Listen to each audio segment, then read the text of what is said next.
So in terms of feeling younger, I'm really a big fan of the amino acid l-tyrosine. So l-tyrosine is not classed as an essential amino acid. So just rewind for a second. What is an amino acid? Amino acid is a constituent of protein. So a protein is just lots of different amino acids bound together. A peptide, which some people may have heard of, is just a few amino acids bound together. So amino acids are the fundamental building blocks.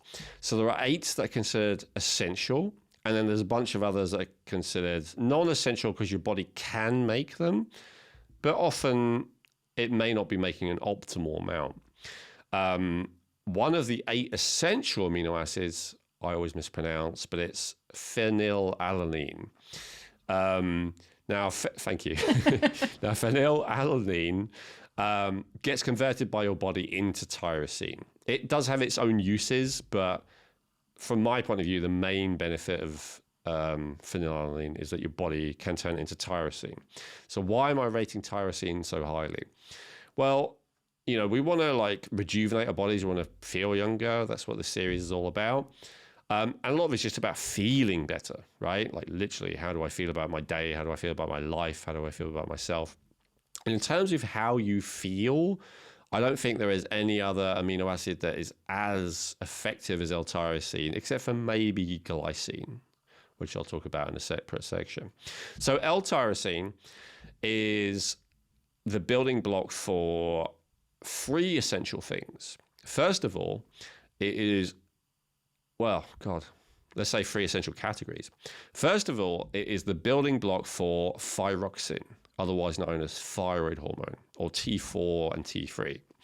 I've talked about this loads already, so I'd refer you to my metabolism episode and my thyroid episode for the full details on this. But in a nutshell, thyroid hormone is what tells every cell of your body, the mitochondria, which is the energy producing factories in every cell of your body, to do what it does, to create energy. The more thyroid is like an accelerator saying, make more energy. Less thyroid is like a brake saying, make less energy. So this thing that tells your body to make enough energy is called thyroxin, thyroid hormone. And that thyroid hormone is made out of basically 2 things: the amino acid tyrosine and then the mineral iodine. T4 and T3. T4 is basically tyrosine with 3 iodine molecules. 4 iodine molecules, and T3 is tyrosine with 3 iodine molecules. Hence the name as well. I mean, T obviously is for thyroxin, but it also works for tyrosine. So it's crucial for you to have enough energy. But we're talking about anti-aging. One of the main, probably the most mainstream accepted understanding of why we age currently is that it's mitochondrial dysfunction. It's our mitochondria are not working as well as they could and should over time. Now, the reasons for that are still being investigated, and there are theories, but one of the things that's the most overlooked from my point of view is the not having enough thyroxin for the mitochondria to keep functioning at an optimal level. And tyrosine is an essential building block for that. But wait a minute, your body can make its own. What's the problem? Well, the thing is, it's not only a building block for that. Tyrosine is also the building block for the neurotransmitters and hormones. They're both dopamine, noradrenaline, and adrenaline. Now, we've just done a big episode on mainly on dopamine, which was the feel-good podcast episode, so I won't repeat all of that. But again, in a nutshell, dopamine is what gives you energy in the sense of the desire to do something. Maybe it's more accurate to say it gives you motivation, drive, passion, enthusiasm, excitement. Motivation really is, I guess, the key way that I would describe dopamine. And it also makes you enjoy that process. They used to think that dopamine was the pleasure chemical or the reward chemical. It's not so much the reward, it's the thing that makes you seek the reward. But it's an enjoyable form of motivation, because we have another form of motivation called stress or noradrenaline and adrenaline. In that case, you are also motivated, but you tend to be motivated to either get away from something, which is flight, or to maybe attack something, which is fight. Neither of these are very pleasurable. Now, to be honest, I mean, if you're feeling depressed and shut down, then fighting can actually feel quite good in comparison. So, which is why some people do get addicted to, adrenaline and that enjoying being angry and frustrated and all the rest of it. And on some level, maybe not enjoying, but enjoying more than feeling depressed and hopeless. And some people also, maybe get some kind of gratification from paranoia and fear and anxiety and all the rest of it. But anyway, none of these states are anywhere near as fun as I want to do this. I want to get this. I want to achieve this, right? And that's what dopamine gives you. Now, here's the thing. I've been kind of contrasting those different states against each other. But you know what? All of those states are dependent on tyrosine. The difference between dopamine and noradrenaline and adrenaline is one methylation step only.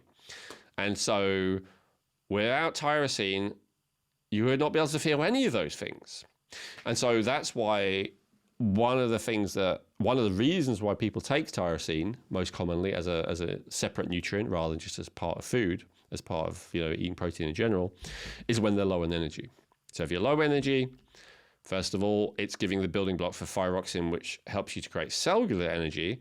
And second of all, it's creating the building block for the hormones and neurotransmitters that make you emotionally feel like doing something, whether it's because you want to or because you have to, or it feels like you want to, or it feels like you have to. So how does this relate to anti-aging? If you have a lot of stress, your body's going to be making a lot of adrenaline and noradrenaline. And it's going to prioritize those pathways because it assumes if you have high demand for those things, that you are in a survival situation where you may not survive. One of the reasons why your body creates stress chemicals is because you do not have enough, often the brain, sometimes the muscles, do not have enough blood sugar. And so a way of releasing blood sugar, glycogen from storage in the muscles and the liver, and a way of converting other things like protein and even fats into glucose, which it can then be converted to energy, is stress chemicals. So your body is raising stress chemicals all the time, perhaps due to perceived external threats, but also it could be due to the perceived internal threat of your blood sugar being low, or which is arguably the most common thing, but it could also be the perceived internal threat of and the immune system needed to respond to something, maybe an infection, maybe an allergen, or the perceived internal response to a poison, either a real poison or something that your body thinks is a poison. So in any of those situations, I'm being poisoned, I'm about to run out of energy, for the brain, so then I can't think. Oh, I can't, I need energy for my muscles, I need to go somewhere, I need to do something. Like this happens actually throughout the day for most of us, unless we're in a really peak optimal state. And then the body keeps creating more and more stress chemicals. It keeps taking pregnenolone and turning it into cortisol rather than other hormones that might make you feel better, like testosterone or progesterone. And it keeps taking tyrosine and turning it into adrenaline and noradrenaline rather than turning it into other chemicals which would make you feel better, like thyroid hormone and dopamine, because it's prioritizing survival. So in order to resolve that situation, you've got to actually resolve it. We've talked about that in previous episodes. We'll talk about it in future episodes. But in the meantime, one of the things that's helpful is just give your body enough tyrosine. So it doesn't have to make that life or death. Oh God, do I spend it all on adrenaline? I've got nothing left for you to actually, feel good about your life with dopamine, or, just give it enough so it has enough to make everything. And then you can slowly work on, addressing the reasons that your body feels like it has to release those chemicals, the reasons why it feels like it's a survival threat, whether it's real or only perceived. But in the meantime, give your body that tyrosine. Now, there's one other thing that tyrosine is used for that is, in this category, and it's melanin. It's also the building block of melanin, which is the pigment for, yes, your skin that makes your skin darker, but it's also the pigment that makes your eyes darker, and it's the pigment that makes your hair darker. And so if you are tanning, if you're in the sun a lot, you will also need more melanin, which means that you need more tyrosine. So this is why, while generally being in the sun is considered to be healthy and good for you, at least in the alternative community. So it's kind of like 3 levels to this. In the mainstream community, they're like, oh, the sun's dangerous, it's going to give you skin cancer. In the kind of standard alternative community, it's like, oh, the sun's great for you, it's vitamin D and red light and all the rest of it. But then in the kind of more nuanced area, I would say, first of all, the mainstream is a little bit right. Like if you are really unhealthy, the radiation of the sun can create issues. But second of all, it's using up even more tyrosine, which then can mean that you have even less to make thyroxin or even less to make dopamine. So that's another potential issue of it as well. Now, you can overdo tyrosine. And one of the signs that you overdo tyrosine is actually, it can be either that you feel more stress. So if your body has a tendency of going, any tyrosine that's available, we're turning into stress chemicals. Then if you give it more tyrosine, sometimes it can make it more stress chemicals. So that's possible. The other more long-term sign that you're overdoing tyrosine is actually that you're getting like darker skin pigments. So like moles and stuff can start to become darker and bigger. So there's excess melanation. So that will be the other thing to be aware of in terms of excess of tyrosine. But generally, as I said, in this day and age, I'm more concerned with a lack of tyrosine. And so I'm a big fan of making sure that you have enough of this. It's better to test to see if you need it. You can absolutely do an amino acid test. I prefer the urinary test over the blood test, because with a blood test, your body will keep the levels in the blood under fairly tight levels unless there's a really serious problem. But the urine test kind of tells you more how much your body's got to spare that it can throw away. So that's like a good indicator of, could it actually do with some more? I personally, when I first started testing, I had 0 tyrosine in my urine. And so it was because my body would completely use up every drop, every molecule, and so there was nothing left to excrete. So I started supplementing tyrosine in addition to what I was having. Now, there's one other reason that you might want to have tyrosine. So generally with amino acids, it's recommended to have them away from food, because different amino acids compete for absorption. And therefore, if you have it away from food, your body can just absorb all of it. It doesn't have to compete. So it's better value, easier for the body, and all the rest of it. If you want to like give yourself some energy first thing in the morning and you don't want to take stimulants and you don't want to like stress yourself out, a great thing to do, like if you're someone who struggles to even get out of bed in the morning because, lack of energy, but also could be lack of motivation, having some tyrosine next to your bed, you can just put it in some water and drink it. You can actually have it neat. It tastes kind of sweet-ish. It doesn't, some amino acids taste horrific. This is not one of them. It's actually perfectly palatable. You can put it's a powder, so it's a bit, dry, but you can put like a half a teaspoon in your mouth, something like that, and just absorb it if you really don't want to have any fluids for whatever reason. But it is actually good to have with food as well, and I always have it with food. Why do I do that, even though I just said it's not as well absorbed? Because I want it to compete with amino acids. Specifically, I want it to compete with the amino acid tryptophan. I'm trying to increase my dopamine, which is that happy motivational chemical, and I'm trying to reduce my serotonin, which, best thing that could be said about it is that it kind of numbs you, which can be a good thing if you're suffering, but it's not like an optimal state of being, having a high serotonin. We have a whole episode on this that you should check out if you want to see my thinking about this. But yeah, I want to increase my dopamine in relation to serotonin. So that's personally why I like to have tryptophan with every meal. And I personally add about a quarter of a teaspoon, not a huge amount of tryptophan with every meal. So then, I mean, as you were just saying, with potentially a dose there, a quarter of a teaspoon. I mean, what if somebody was going to take it in capsule form? Is there like a micrograms or milligrams or something that they should for their dosing? And is there are there any different types of forms like with magnesium, or is it just one form? Yeah, that's a good question. So amino acid, there's only one form because it's just this basic building block, right? And so it's always called l-tyrosine. And L is just like a natural amino acid. That's all that means. So what I would recommend is probably the same as what most people do, which is start with like 500 milligrams, something like that, which would be one capsule. I think that might be a quarter of a teaspoon, actually, 500 milligrams, or possibly even less. Like a quarter of a teaspoon might be 400 milligrams. But anyway, something like that. And then if it does nothing, if it doesn't have any of the benefits I just said to you, then you can try having a bit more. So maybe then try 2 capsules or 1,000 milligrams, half a teaspoon, something like that. And just keep upping it to the point that you feel good with your energy levels up to maybe a teaspoon, which would be about 2,000 milligrams.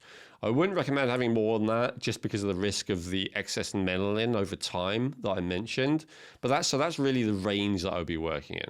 I wouldn't start at 2,000 milligrams because it actually is overstimulating for some people. I'd start at 500 milligrams or even less if you're easily overstimulated and increase gradually.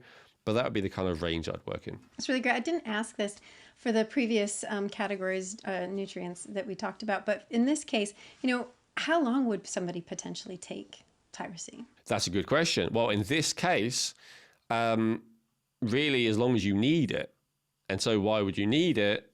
Okay, so there's a couple of different reasons. So first of all, why am I not just getting this from food, Elwin?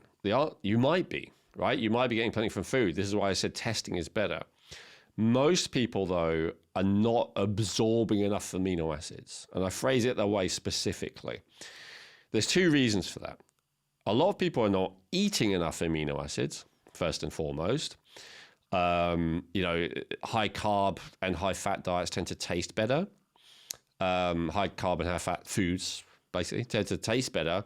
And protein is more satiating. Protein is by far the most satiating of the macronutrients. So if most of us ate like an abundance of protein, we wouldn't have the epidemic of obesity that we've got, just simply because you'd be satisfied and you wouldn't eat anymore. I'm not saying that's all there is to obesity. There's a lot to it, but I'm saying on a practical level, if you have loads of protein, it's very hard to eat too many calories. So most of us are eating too much. And so the only way we could be doing that is because we're not having enough protein, we're having too much carbs and fat in terms of macronutrients, in terms of calories. So a lot of us are not eating enough, but some of us are. The other issue is that most of our digestive systems aren't optimal. So maybe we're eating enough, but we're not absorbing enough. Lack of stomach acid is a big thing for that.